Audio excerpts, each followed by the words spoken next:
Hello दोस्तों, bank आपने join कर लिया, हो सकता है अभी रिसेंटली ज्वाइन किया हो या आपको कुछ साल हो गए हो बैंक में।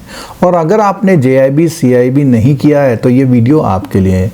दोस्तों, JIB अगर आपको प्रिपेयर करना है तो बहुत जल्दी कर लेना चाहिए, क्योंकि उसकी जो भी थ्योरी होती है, जो भी आप JIB में स्टडी करते हैं, वो आपको अपने प्रैक्टिकल में सामने आती है। उसके लिए आपको अपने सीनियर से फिर पूछना नहीं पड़ेगा और आपको ट्रस्ट भी होगा कि आप जो काम कर रहे हैं वो सही काम कर रहे हैं। बैंकिंग इंडस्ट्री एक रेगुलेटेड इंडस्ट्री है जिसमें मेन रेगुलेटर जो होते हैं RBI होते हैं, और RBI के जितने भी डायरेक्शंस हैं, जितने भी रूल्स रेगुलेशंस हैं, वो सारे हमारे बुक्स में शामिल किए गए हैं। खासकर से जो हमारी principle and practices of banking है उसमें, और थोड़ा रिटेल बैंकिंग में। उसके साथ साथ आपका जो इंडियन इकोनॉमी है वो भी इसमें शामिल है, इंडियन फाइनेंशियल सिस्टम शामिल है, और उसके साथ साथ अकाउंटिंग भी शामिल है। तो इन सब कोर्सेज को करने के बाद आप एक बहुत अच्छी नॉलेज के साथ प्रैक्टिकल करते हैं तो आपको कोई गलती होने के चांसेस अब नहीं रह जाते हैं। दोस्तों, इस वीडियो में और आगे बढ़ें, अगर अभी तक आपने हमारा मोबाइल एप्लीकेशन डाउनलोड नहीं किया तो डाउनलोड कर लीजिए। उसका लिंक नीचे डिस्क्रिप्शन बॉक्स में दिया गया है। उसके साथ साथ हमारे वहाँ पर ऑनलाइन क्लासेस चलती हैं, इंटरेक्टिव मोड में चलती है, कि जैसा स्क्रीन पे दिखाई दे रहा है, स्क्रीन पे दिखाई दे रहा है आपको जो JIB का कोर्स है वो 4999 का है, लेकिन 1000 का कूपन आपको लगाते हुए ये आपको 3999 में ये कोर्स पड़ेगा। ये अभी जब नया बैच स्टार्ट होता है तो उस समय के इनरोलमेंट का स्पेशल डिस्काउंट आपको मिल रहा है। और दोस्तों, अगर आप JIB के और कोर्सेज की बात करना चाहते हैं तो JIB में 3 तरह के और कोर्स भी चैनल में अवेलेबल हैं। एक तो होता है रिकॉर्डेड वीडियो वाला, दूसरा MCQ वाला होता है, और तीसरा जो है, जो मैंने पहले बताया था, इंटरेक्टिव जो लाइव क्लासेस का कोर्स है वो, उसमें ये आपका MCQ शामिल होता है। और अगर आप एक सिंगल पेपर देखना चाहते हैं, जैसे यहाँ पे दिखाई दे रहा है, RBWM का अलग है, PPB का अलग है और AFMFB का अलग है, तो अलग अलग भी आप जो है कोर्सेज को अप्लाई कर सकते हैं। अगर आप कुछ सेलेक्टिव कोर्स लेना चाहते हैं तो वो भी अवेलेबल है।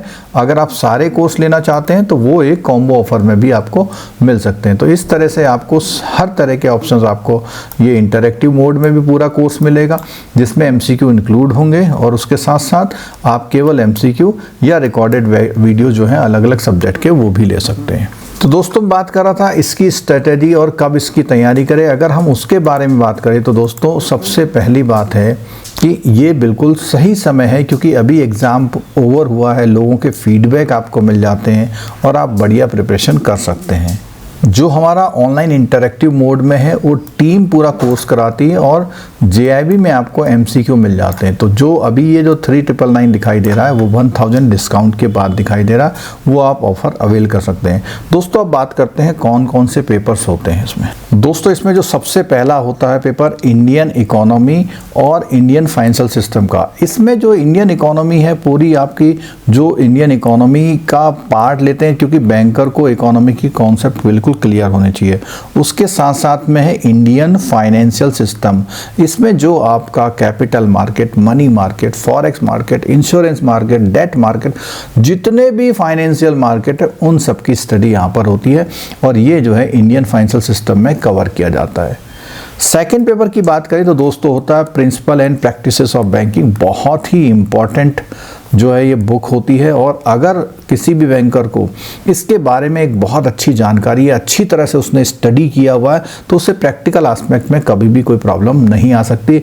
उसे बैंक के सर्कुलर बहुत आसानी से समझ में आएंगे, ठीक है, क्योंकि यहाँ पर प्रिंसिपल एंड प्रैक्टिसेस है।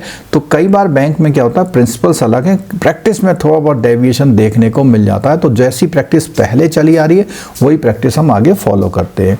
थर्ड पेपर की दोस्तों बात करें तो AFFMB है, जिसमें हमारा जो है अकाउंटिंग एंड फाइनेंस। अब अकाउंटिंग जितनी भी हमारी बुक कीपिंग है या जो अकाउंटिंग के स्टैंडर्ड है, जिस तरह हम लोग अपनी बैलेंस शीट और प्रॉफिट लॉस बनाते हैं, दूसरों की कंपनी की स्टडी करते हैं, वो सब कुछ इसमें दिया गया है। और ये उन लोगों के लिए बहुत हेल्पफुल होता है जिन लोगों ने कॉमर्स बैकग्राउंड में BCom या MCom किया होता है, उन लोगों के लिए बहुत अच्छा स्कोरिंग ये सब्जेक्ट हो जाता है। और जो लोग साइंस बैकग्राउंड के हैं तो उन्हें डेफिनेटली ये कॉमर्स के जो कॉन्सेप्ट हैं वो सीखने पड़ते हैं। बात करते हैं दोस्तों फोर्थ पेपर की। फोर्थ होता है RBWM, ठीक है। तो retail banking and wealth management, इसका नाम है retail banking and wealth management. तो retail banking and wealth management में अगर बात करूं, जो अभी भी लास्ट पेपर में भी देखा कि पीपीबी का 60% कोर्स यहाँ पर होता है। अगर आपने पीपीबी को 100% बढ़िया से पढ़ा हुआ है तो डेफिनेटली रिटेल बैंकिंग का बहुत सारा पोर्शन जो है कवर हो जाता है, ठीक है। तो यहाँ पर पीपीबी और रिटेल बैंकिंग को हम इस तरह से बोलते हैं कि रिटेल बैंकिंग में काफ़ी कवरेज आपको मिल जाती है। इंडियन इकोनॉमी में जिसने एमए इकोनॉमिक्स या बीकॉम में इकोनॉमिक्स पढ़ी होती है या बीए में इकोनॉमिक्स पढ़ी होती है, उनके लिए हेल्पफुल हो जाता है, ठीक है। तो इस तरह देखते हैं तो जेआईबी की स्ट्रेटेजी इस तरह से काम करती है।